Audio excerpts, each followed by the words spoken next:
ये जंगल का शिकारी अगर जंगल को छोड़कर आबादी की तरफ आ जाए तो खबर बन जाती है। लेकिन सोचिए, अगर उसका यानी जंगल के शिकारी का सबसे बड़ा हथियार ही जवाब देने लगे तो फिर क्या होगा।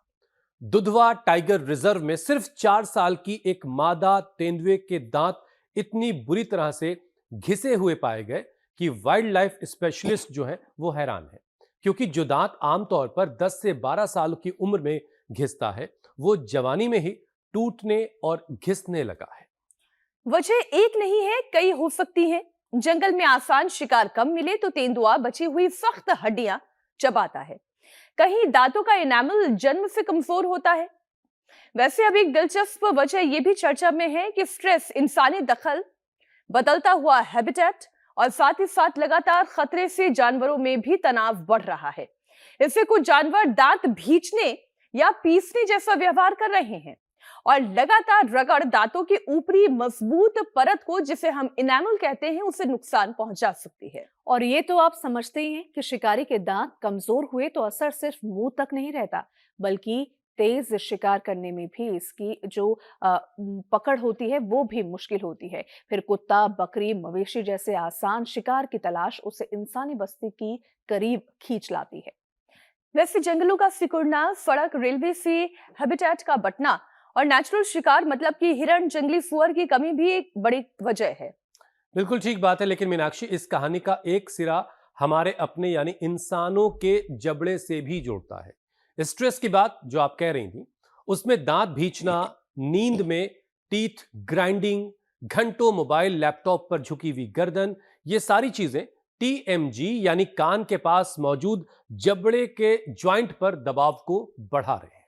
और फिर मुंह खोलते वक्त क्लिक, चबाने में दर्द, जबड़ा जाम, सिर दर्द, कान दर्द, गर्दन में जकड़न की परेशानी होती है। यानी तनाव सिर्फ मन में नहीं रहता, बल्कि कभी कभी उसकी आवाज जबड़े से भी आने लगती है। इसलिए दांत भींचना आदत समझकर मत टालिए, क्योंकि जंगल की शिकारी हो या हम, दांतों पर पड़ता हुआ दबाव आखिर में पूरे शरीर को बीमार बना सकता है। तो चलिए, आज जबड़े से लेकर उसके शरीर पर पड़ने वाले तमाम जो असरात हैं और उससे जुड़े अंगों की मजबूती पर बात होगी। और ये सब कुछ कैसे ठीक होगा ये हमें स्वामी जी बताएंगे, कि ये जबड़े को कैसे सेहतमंद रखा जाए, उसके लिए क्या कोई अभ्यास हो सकता है जबड़े के लिए। और जाहिर है उससे जुड़े हुए जो 32 दांत हैं उनका भी सेहतमंद रहना जरूरी है। स्वामी जी हमारे साथ जुड़ चुके हैं। स्वामी जी प्रणाम, बहुत बहुत स्वागत है आपका। ये किसी सोना रूम में क्या स्वामी जी? बड़ा अच्छा सा कमरा है ये। चारों तरफ से नेचुरल लाइट आ रही है।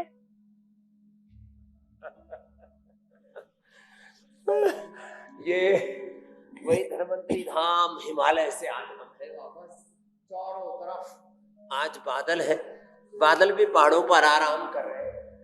और गुलजार भी है, यहाँ पर हाथी भी है, चीता भी है, भालू भी है, सारे जीव जंतु है। ये सारे बच्चे जो शूटिंग कर रहे हैं सब कल दर्शन करके आए रास्ते में, और बड़ा सुंदर परिवेश है। करते ही है ताड़ासन में, ताड़ासन जबड़े के लिए जो व्यायाम है बड़ा अच्छा है ऐसे।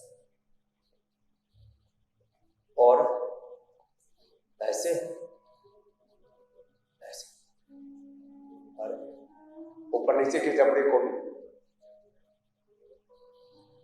ऐसे ऐसे कर लेते हैं। तो और दांतों का नीचे नीम की, बबूल की, तुमड़ों की।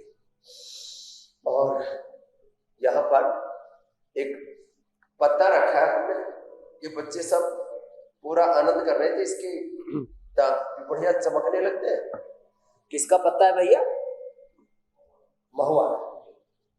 इसको मुंह में जब ऐसे चबा लेते हैं तो जो है दांत पूरे वाइट हो जाते हैं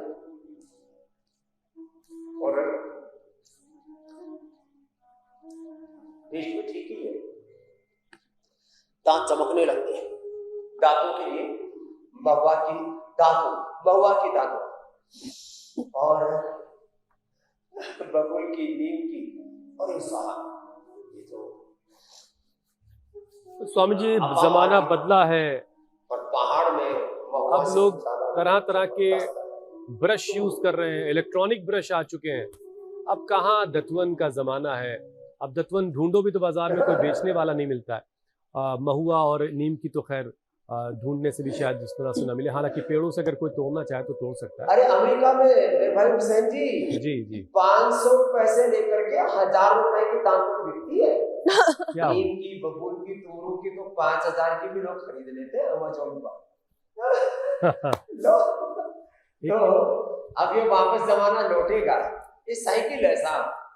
अब पहले लोग साड़ी और धोती को पुराने जमाने की ड्रेस करते थे, अब नए फैशन में साड़ी और धोती आ गई है। बड़ी बड़ी सेलिब्रिटीज पहनते हैं, लेकिन वो थोड़े राम राज आदि उसमें ब्रांड भी आ गए। तो देखो जमाना तो बैक टू बेसिक्स वाला हो रहा है मामला। लेकिन बीच बीच में स्वामी जी कुछ ऐसी खबरें आती हैं जो ये भी बता रही होती है कि नहीं भाई एकदम से चीजें नहीं बिगड़ी। कुंभ के दौरान भी हमने देखा बहुत सारे लोग दतवन बेच रहे थे और उनकी दतवन की डिमांड भी खूब हो रही थी। और यूपी बिहार अगर आप जाएंगे, ट्रेनों में सफ़र करेंगे तो वहाँ भी अक्सर खिड़कियों पर, जहाँ पे खिड़कियाँ खुली वाली खिड़कियाँ मतलब स्लीपर क्लासेस में और जनरल क्लासेस की बोगियों के बाहर आपको दतवन बेचने वाले लोग दिखाई दे जाएंगे।